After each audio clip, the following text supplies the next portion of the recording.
क्या योगी जी ने ऐसे दरिंदों को खुली छूट दे दी है? क्या इन दरिंदों को योगी जी का संरक्षण प्राप्त है? ये किस तरह गर्दन पे पैर रख के बुरी तरीके से मारा गया। और जब उसने अपने मुंह से राहुल गांधी नाम बोला तो उसका मजाक उड़ाते हुए कहते हो राहुल गांधी वादी, यहाँ तो सब बाबावादी हैं। तो क्या उत्तर प्रदेश के अंदर बाबावादियों ने पूरी तरीके से संविधान को खत्म करके अपने हाथ में न्याय करने की भी प्रक्रिया अपने हाथ में ले ली है? क्या वहां दरिंदों को खुलेआम लोगों की हत्या करने की छूट दे दी गई है? वो किसी को भी खुलेआम मार सकते हैं। क्या उत्तर प्रदेश के अंदर अब न्यायालयों की, जांच एजेंसियों की, पुलिस की कोई जरूरत नहीं है?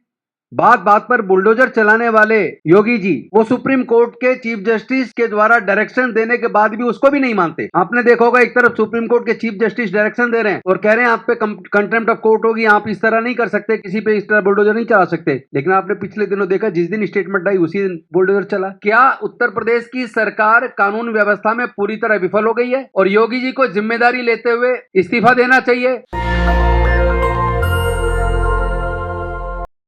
दलित उत्पीड़न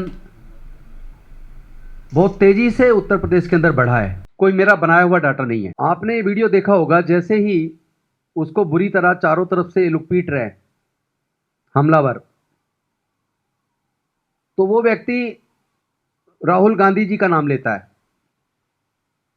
तो वो सभी लोग उसको मजाक उड़ाते, कहते हो राहुल गांधीवादी, लेकिन यहां तो सब बाबावादी हैं। तो क्या बाबावादी इस उत्तर प्रदेश के अंदर यहां की सरकार का इस देश के संविधान में और कानून में भरोसा नहीं है? क्या उत्तर प्रदेश के अंदर अब न्यायालयों की, जांच एजेंसियों की, पुलिस की कोई जरूरत नहीं है? क्या वहां दरिंदों को खुलेआम लोगों की हत्या करने की छूट दे दी गई है? बात बात पर बुलडोजर चलाने वाले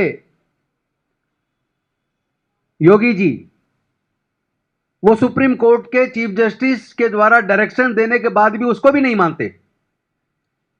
आपने देखा होगा, एक तरफ सुप्रीम कोर्ट के चीफ जस्टिस डायरेक्शन दे रहे हैं और कह रहे हैं आप पे कंटेम्प्ट ऑफ कोर्ट होगी, आप इस तरह नहीं कर सकते, किसी पे इस तरह बुलडोजर नहीं चला सकते। लेकिन आपने पिछले दिनों देखा, जिस दिन स्टेटमेंट आई उसी दिन बुलडोजर चला। तो इसमें जिस तरह दलितों की लगातार उत्तर प्रदेश के अंदर घटनाएं बढ़ रही हैं, क्या दलितों पर उत्पीड़न करने वाले लोगों को भारतीय जनता पार्टी और योगी जी का पूरा संरक्षण प्राप्त है? क्योंकि मैं आपको बताता हूं कुछ घटनाएं अभी लेटेस्ट 2025 की। एक तो ये रायबरेली की घटना तो अभी 2 और 3 की रात की है। हापुड़ में 5 अक्टूबर 2025 को दलितों के धार्मिक कार्यक्रम के दौरान उनके ऊपर पथराव किया, हमला किया। मैनपुरी में सितंबर में ही 2025 में दलित महिला के साथ सामूहिक बलात्कार किया। प्रयागराज के अंदर हिरासत में दलित युवक को पुलिस के अधिकारियों ने पीट पीट कर मार डाला। अमरोहा में तलवार के द्वारा हमला किया गया दलितों पर। प्रयागराज के अंदर अप्रैल 2025 में एक दलित युवक की हत्या करी और शव को जला दिया। एटा में शादी के ऊपर दबंगों ने दलित परिवार की शादी पे हमला किया और दूल्हे सहित लोगों को घायल किया। मुरादाबाद में मार्च 2025 में 14 वर्षीय दलित लड़की के साथ सामूहिक बलात्कार। अयोध्या में फरवरी 2025 में एक दलित परिवार की बेटी का निर्वस्त्र शव मिला और आंखें फोड़ दी गई।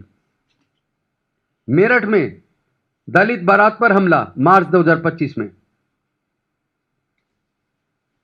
Citizen for justice and peace की रिपोर्ट के अनुसार उत्तर प्रदेश में दलित विरोधी घटनाएं बढ़ी हैं। तो एक तरफ दलितों का लगातार बारात पे हमले, दलित बेटियों के साथ सामूहिक बलात्कार करके हत्या, दलित युवाओं की खुलेआम हत्या, और साथ ही साथ उनको दूसरे तरीके से भी अपमानित किया जा रहा है। जब वो पुलिस के पास कार्रवाई के लिए जाते हैं तो पुलिस कोई कार्रवाई नहीं करती। संस्थागत भेदभाव हो रहा है। और दूसरी तरफ इस तरह की भी घटनाएं आ रही हैं कि डॉक्टर बाबा साहेब अंबेडकर, जिसको दलित समाज के लोग अपना भगवान मानते हैं। लगातार उत्तर प्रदेश के अंदर डॉक्टर बाबा साहेब अंबेडकर जी की मूर्तियों को तोड़ना, तथागत गौतम बुद्ध की मूर्तियों को तोड़ना, उन पे कालिख लगाना, यानी उस समाज को कई प्रकार से अपमानित व प्रताड़ित करने की घटनाएं लगातार उत्तर प्रदेश के अंदर बढ़ी हैं। तो सवाल यह है कि खुलेआम जिस तरह उत्तर प्रदेश के अंदर दलितों की खुलेआम दिन दहाड़े हत्या की जा रही है, मॉब लिंचिंग की जा रही है, क्या उत्तर प्रदेश की सरकार कानून व्यवस्था में पूरी तरह विफल हो गई है? क्या योगी जी ने ऐसे दरिंदों को खुली छूट दे दी है? क्या इन दरिंदों को योगी जी का संरक्षण प्राप्त है? क्या योगी जी की सरकार को और उनके गुंडों को कानून के ऊपर, संविधान के ऊपर भरोसा नहीं है? क्या उत्तर प्रदेश में न्यायालयों की भी जरूरत नहीं है? क्या बिना किसी जांच के किसी को एट साइट सजा देने के लिए खुली छूट दरिंदों को दे दी गई है? इन सवालों का जवाब उत्तर प्रदेश की सरकार को देना पड़ेगा।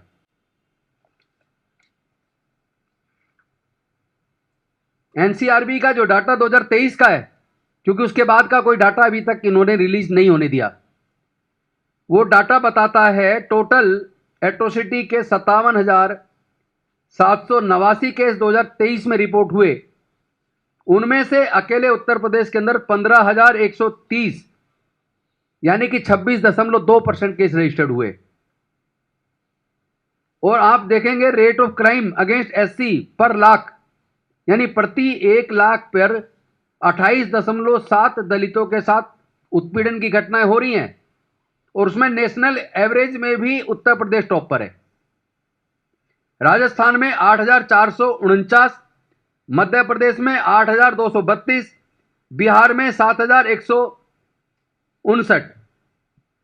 तो ये assault, sexual violence, murder, land dispute, social boycott, abuse, intimidation, इस तरह की घटनाएं लगातार उत्तर प्रदेश के अंदर घट रही हैं।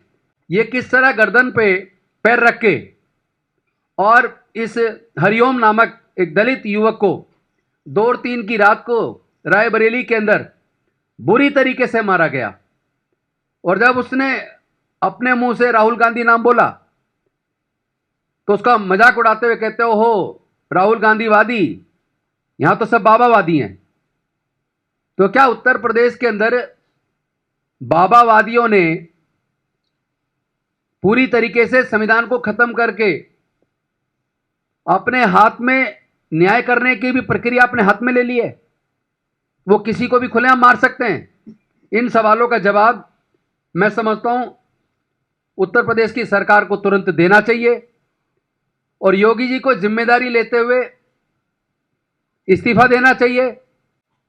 पीड़ित परिवारों को 1-1 करोड़ रुपए मुआवजा देना चाहिए। एक परिवार के सदस्य को सरकारी नौकरी दी जानी चाहिए, और ऐसे मामलों पर एसआईटी बनाकर टाइम बाउंड मैनर में इंक्वायरी करके फास्ट ट्रैक कोर्ट में चार्जशीट दाखिल करके फास्ट ट्रैक कोर्ट के माध्यम से ऐसे खुलेआम हत्या करने वाले जालिम लोगों को तुरंत सख्त से सख्त सजा दी जानी चाहिए, ताकि लोगों को आंख हो सके, ताकि हम लोग कह सके कि हमारे देश में संविधान का राज है। अब मैं चाहूंगा मसूद जी इस मुद्दे पर अपनी बात रखेंगे।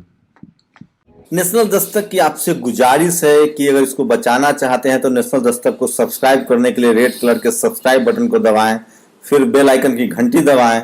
नेशनल दस्तक को बचाने के लिए बहुत जरूरी है कि हर खबर को शेयर करें, लाइक करें, कमेंट जरूर करें।